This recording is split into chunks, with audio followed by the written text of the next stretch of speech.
Welcome, all of you fellow Arcanists out there, to the Frith Guild podcast, where we explore the amazing world full of mystical creatures and their partners. My name is Eric, and I'll be your guide along this journey through pirate-infested waters. So you better strap on your swords and get ready to defend the seas from evildoers. I'll be talking all things mystical creatures and swashbuckling tales throughout this series. If you have not caught up to the chapters being discussed today, I urge you to hit the pause button to read to catch up. I will be here when you get back.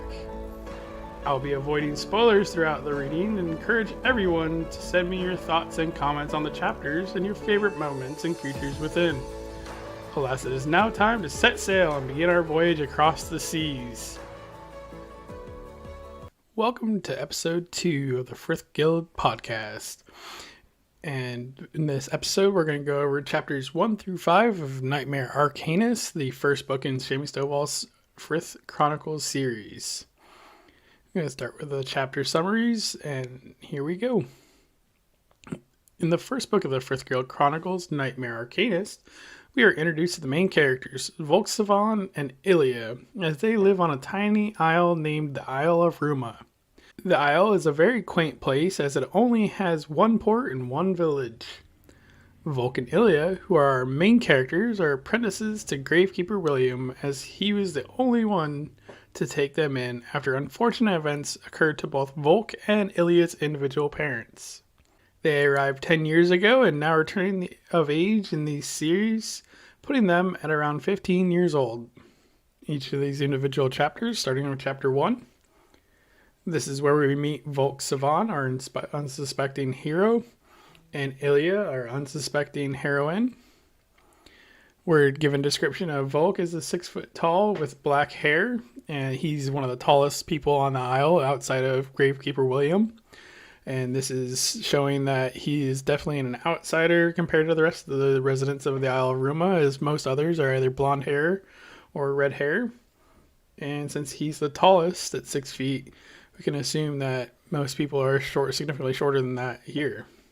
Volke and Ilia are grave diggers. They're apprenticed to Gravekeeper William, and they had joined him about 10 years ago when they ended up on the isle. Ilia showed up, washed up on shore after escaping from pirates that her parents had encountered, and she was able to escape from. Now, she may not have escaped from them cleanly, as she did lose her right eye to them. Volke's parents are briefly stated as Blackhearts. His father was convicted of murder, and his mother was a thief and had abandoned the family. Volke decides that he's going to prove his worth by participating in the Trials of Worth. And these Trials of Worth differ between mystical creature, but he's wanting to prove it as a Phoenix Arcanist. And he makes sure that he is prepared and ready to go to the Trial of Worth that is happening on this day. Now, with the tradition of this isle, which tradition is everything, those that work with trash or bodies are not allowed to participate or even show up to this Trial of Worth event of the ceremony. But Volke is tired of being the outsider and wanting to leave the isle, so he takes a chance with this and he moves on. We end chapter 1 at the Trial of Worth ceremony, and Schoolmaster Time, who is the orchestrator of this event, tells everybody that once you pass through the arches that you are an official participant for the Trial of Worth, and there are 2 other participants that he has, and the first one is Zaxis Wren and the other is Addie Trixabel. And this is where chapter 1 ends, and we'll pick up into chapter 2. Schoolmaster Times has been essentially the one that chooses who gets to participate in the Trial of Worth. And for the last few decades, he's actually only chosen enough candidates for phoenixes that are willing to bond. So in this situation, there's 2 phoenixes that are willing to bond. There's only 2 candidates he picks. Makes it a lot easier for those 2 to make sure that they get that.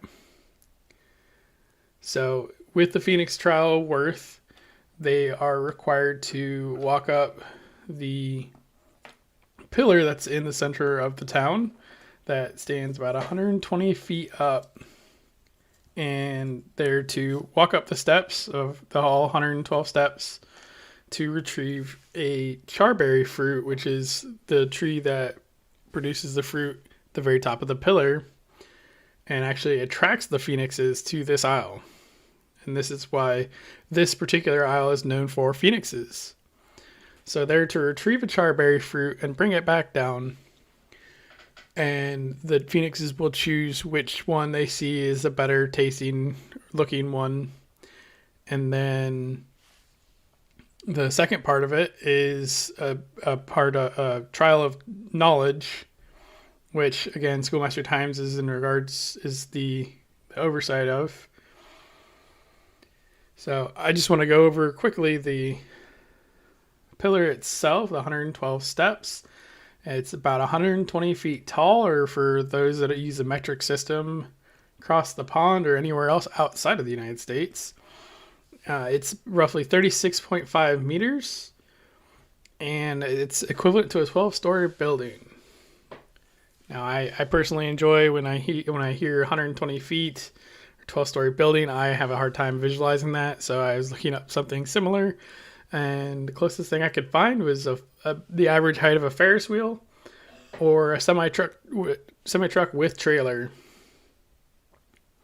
So that gives you about an idea about how big that pillar is. And Volk not only walks it, but he actually sprints it as he's being chased by Zaxxas, because Zaxxas believes that he shouldn't be there either, and that Volk is trying to steal Zaxxas' phoenix, even though, again, this is a trial of worth, and it doesn't necessarily mean that you're going to pass, even though you're the only candidate.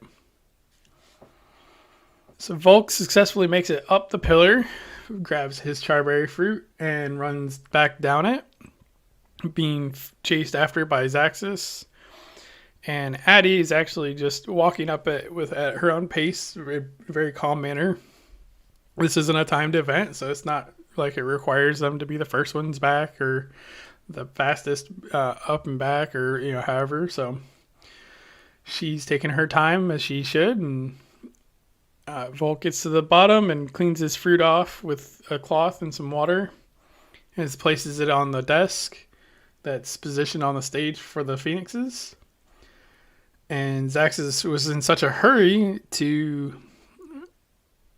show up Volk that he just places his fruit on there, which actually turns out to be almost a potential problem for Zaxxas, because once Addie returns with her fruit that she takes her most time for to find the perfect one, she cleans it and presents it for the phoenixes. And the phoenixes both fly around, and the first phoenix decides on Addie's charberry fruit, and the second phoenix actually chooses Volk's, and you get a lot of excitement for Volk of this actually may work out for him. This may actually keep going.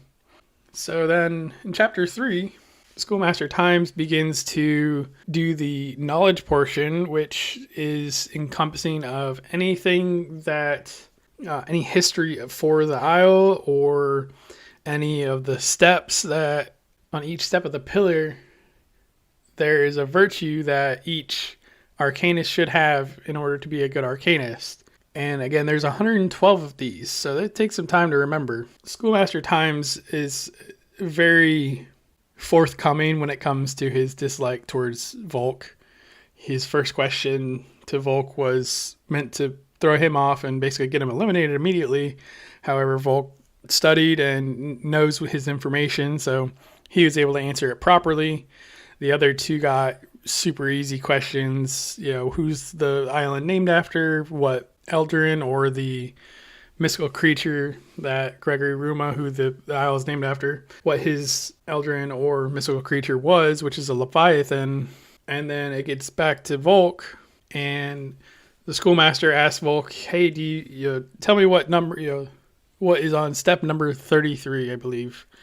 And Volk rattles it off, thinking that he did it. And the schoolmaster asks him another question, and he confused though, because he's expecting this to be a single question, single answer, and then move on to the next contestant. But Schoolmaster Times again is making it a point to show him off, or prove that Volk doesn't belong there. So he asks Volk what step number 112 is. Well, step number 111 and 112 are destroyed and cannot be read, so unfortunately Volk has not been able to locate or find what that number is, or what the part is on it, so the words on it. So he says he doesn't know, and Schoolmaster Times refers the question to Addie and to Zaxxas, and in turn they can answer the question because they were in his class and they knew exactly what the answer was. And honestly, I can't help from making a connection between, in like Harry Potter, with how Severus Snape was so against or hated Harry at the beginning, and didn't like his, was very adamant of showing that he did not like him. And Schoolmaster Times is regarded as the all-knowing person, the absolute end all be all as far as it comes to magic and mystical creatures and all this within the Isle. So after Volk essentially gets shamed and embarrassed off of the stage and concludes that he's not going to bond with a phoenix, he runs back and finds himself sitting the edge of the area looking out at the sea, and Ilia comes up to him, and Ilia states that she wasn't there for the ceremony and explains to Volk that the reason why she wasn't there, not because she wasn't allowed to be there because she's a gravedigger, but because she was actually looking for information that she had heard about from other merchants that would visit the port in Ruma, and their reports are saying that there are other mystical creatures that are actually stranded on this isle. So she's making up a plan to go out and try to find these creatures before an Arcanist from the mainland comes and retrieves them themselves. Where chapter 3 ends off, chapter 4 begins with Volk and Ilia getting up early as they can to leave the cottage and head out toward the Endless Mire, which is where these other Arcanists, or these mystical creatures are supposedly stranded at, and Gravekeeper William actually catches them before they get out of the door. And Gravekeeper William was a naval officer prior to being a gravekeeper on the Isle of Ruma.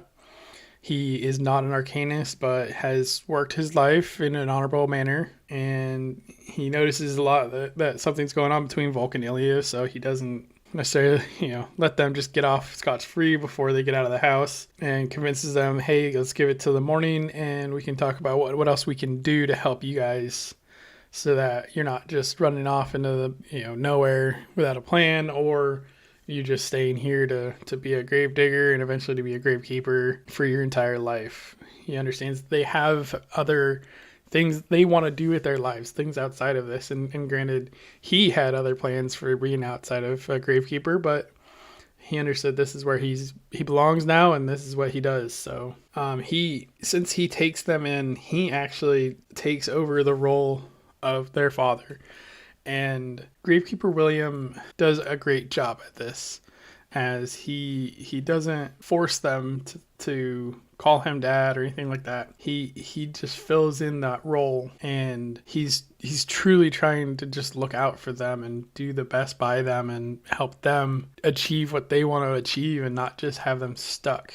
It is explained that he runs his house like he runs the ship. Everything has a place, and everything's in its place. Being prior military myself, I completely understand that, and making sure that everything's where it's supposed to be, so that you know exactly where it is at any given time is crucial. All right, so moving into chapter 5 here, Volk and Ilia go back, and rather than go back to bed and wait for the morning like Gravekeeper William asks, they sneak out the window like any angsty teenager that is told no, and they think that they know better.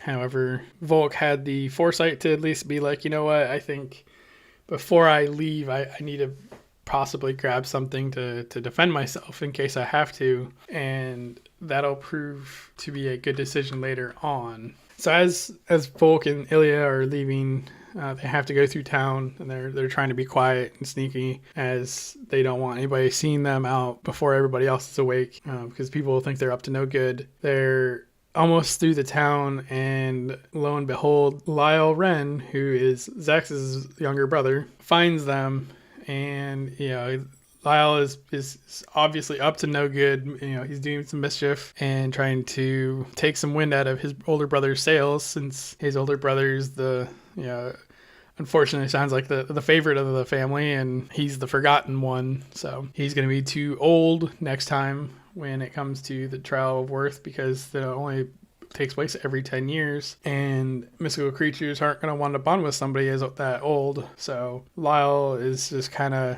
acting out because he's not going to have the same opportunity that Zaxus has, and he's kind of bummed out about that. So since Lyle sees Volke and Ilia sneaking around, they can draw a conclusion, he can draw a conclusion that they're up to no good. And they tell them, Volk tells him that they're heading to the Endless Mire to pick up some herbs, some ingredients that Gravekeeper William wants, and him seeing through that was, oh, I'm going to tag along with you. So they get out to the Endless Mire, and Lyle puts things together pretty quickly that they're not going out there just to pick out herbs or ingredients for Gravekeeper William, and that Volke and Ilia kind of have to spill the plan to Lyle so that way they can keep him quiet and happy, so that way they can still attempt to get a mystical creature to bond with them. So after they enter into the woods there, the Endless Mire, they run into their first mystical creature out in the wild. And at first they think it's just a ferret, because the creature is a very ferrety looking.